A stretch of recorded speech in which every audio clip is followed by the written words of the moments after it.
வணக்கம் நண்பர்களே. குரல் வழி கவிதை வாயிலாக உங்கள் சக்திவேலாயுதம்.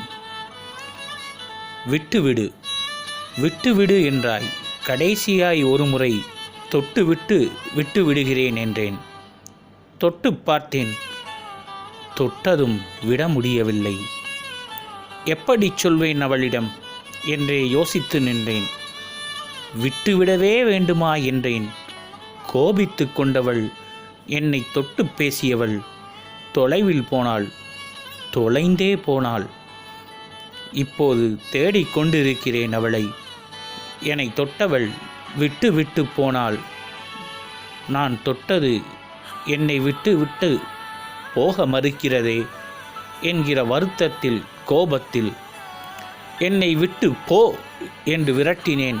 என்னை ஒட்டி கொண்டதை தொலைந்து போனவள் தொலைவு நீங்கி என் வார்த்தைகள் கேட்டு அருகில் வந்தாள். என்னை தொட்டு மகிழ்ந்தாள். நான் விட்டு விட்டதை எண்ணி எண்ணி மகிழ்ந்தாள். எண்ணி எண்ணி மகிழ்ந்தாள். இப்போது சொல்லுங்கள், நான் விட்டு விட்டது சரிதானே? நன்றி.